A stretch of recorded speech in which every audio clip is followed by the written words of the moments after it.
Hey gang, what's up? Welcome back here to another edition of Intuitive Angling. Hope everybody's having a good day out there today, and thank you very much for checking today's video out. Much appreciated.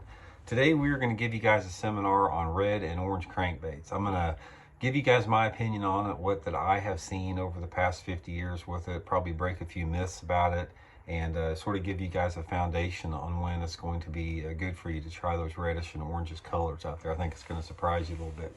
Real quick before we get started here, guys, just our daily housekeeping tips. If you haven't had a chance, please check out our View Product Shopping tab. When the video begins at the bottom of the screen, you'll see a thing that says View Products, and it's 30 products I put in there that I think you guys might be interested. It's a really, really good way to help the channel out. And if you want to help the channel out, you have to click on those products twice. Just click on the product and then go to the site that the product's on, and the channel gets credit for that. It's a good way to support it. And also, if you haven't had a chance, guys, please check out our Fish the Moment lake map breakdowns and virtual fishing lessons. I'll include the Fish the Moment link in the description. It's one of the greatest tools out anywhere to learn more about any lake in the country you want to learn more about. Much appreciated there. Okay, guys, red and orange crankbaits. A lot of bass fishing is you have sort of like talking points or preconceptions, preconceived ideas. And the general gist surrounding red and orange is good in the springtime of the year during the pre-spawn. You know, red rattle trap on Sam Rayburn Lake started it all 30 years ago. And traditionally, that's when people think that those are going to be the most productive. But the thing about red and orange and any color, guys, bass will hit anything 12 months out of the year. You can catch a bass on a stick that you find out in the yard. So anything will catch a bass under certain conditions. But what we're trying to do in bass fishing is we're trying to isolate and maximize everything that you have out there to give you better odds of catching fish by traditional bass fishing means. So when we get into orange and red crankbaits, the question is when do you start throwing them? And to me, it's a combination of a couple different things here. It's a combination of water clarity, it's a combination of time of year, it's a combination of the type of lake you're fishing, all those factors involved, weather conditions, sunlight conditions, all that type of deal. I personally, from what I've seen about red and orange crankbaits, is I don't get locked into the fact that this is just something that works like in March or something, right when those fish are getting ready to spawn. I start using red as early as November and as late as late April, something like that. So I got a pretty wide window. The thing that I have found more than anything else about red and oranges is the water clarity has more to do with it than anything. And the thing about it, and here's one of the subtle aspects about bass fishing that you may or may not know, is the water clarity, the tint of the water changes in the wintertime and the pre-spawn versus during other times of the year. In the warmer months, you know, spring, summer, fall, there's a lot more plankton, zooplankton, and algae in the water. So the water clarity takes on a different tint. It can still be the same visibility, but the tint of that water is a different color. And if you'll notice, the tint of the watercolor changes during the colder weather months or something. You lose a lot of the algae and plankton, and it just takes on a different look with that. And also, you'll also notice that the bass are a different color. If you look at the color of a bass in your favorite lake in August, and then if you catch one in like January or February or March, the coloration is different on that takes on that water tint. Now, what this means is it also has an impact on different colors that the fish hit. So the two primary colors we're talking about are your reds like this, or something with more orange in it like that, or the combination of the two. It can be, when you're talking about crawdad crankbaits, it's mainly you're talking about reds and oranges. The guiding thing for me when I'm talking about more of a pure red crankbait is if that water visibility is, say, over 2.5 feet. That's when I like the more red crankbait. And the red crankbait for me usually works a little bit better if I got a little bit brighter conditions out, you know, partly cloudy skies, clear skies, that type of stuff. And if the water temperature is a lot colder, if the water temperature is like in the 40s, it seems like that they will hit red a little bit before that they'll hit an orange out there. So hold on a second, I'll be right back, guys. I got the UPS coming in.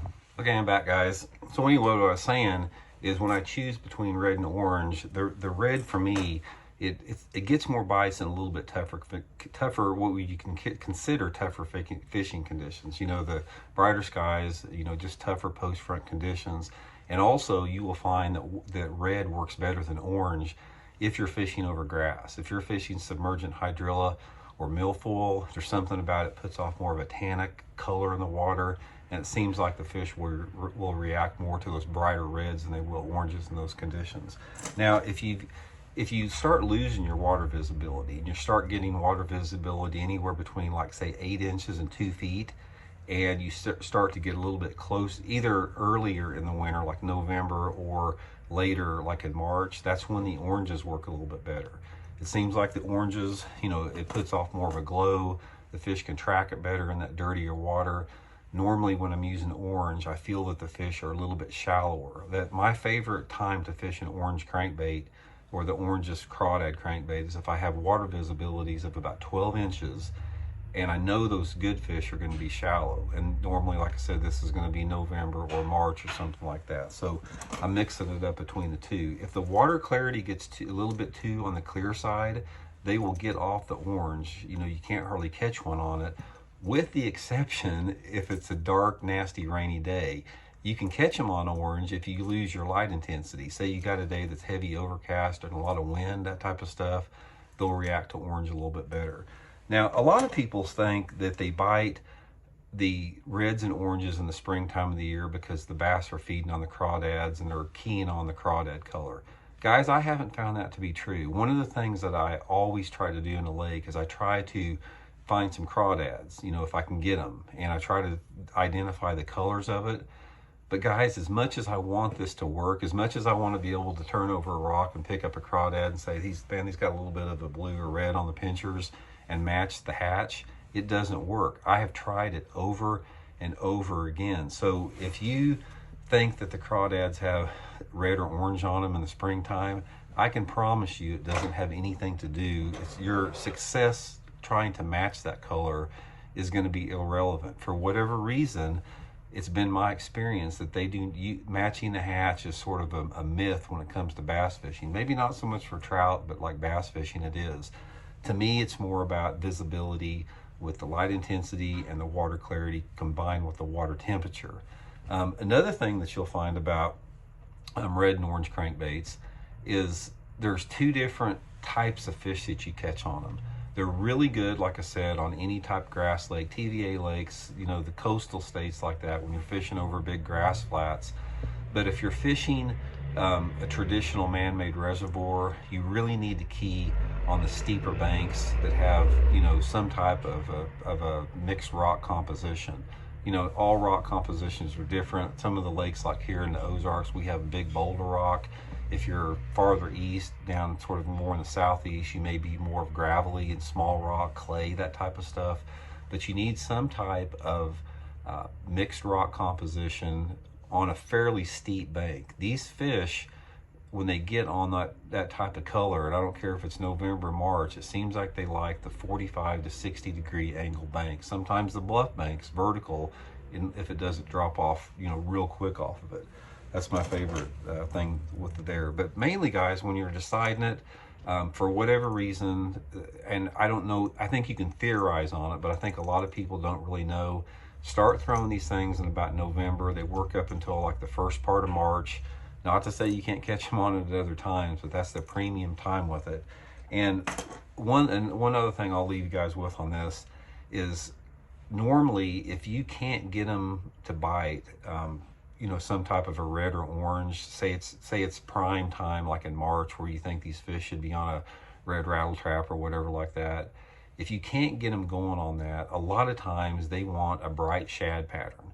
You can go to like a pearly shad pattern, whether it be on a lipless crankbait or a crankbait or square bill or anything like that, or even a flat-sided crankbait like this Megabass Flap Slap, and they will bite a shad pattern really good in those times that you think they should be biting red, especially if you have those tougher days. If you've got those days that are really bright out there, post-frontal days that don't have much wind on it. The best days that I've had on red, guys, by far, are on the nastier days where you have a southerly flow, a falling barometric pressure, and you got some wind. If you've got those variables out there that make the bass aggressive, an aggressive bass will react more to an orange and a red crankbait than they will to a shad pattern under those conditions. So anyway, guys, that's just a few observations that I found on it. Everybody has their own, experience with it. That's been mine. I think if you try some of that out, it'll help you catch some good fish, right now up until about March or so. So thanks for tuning in, guys. We'll talk later.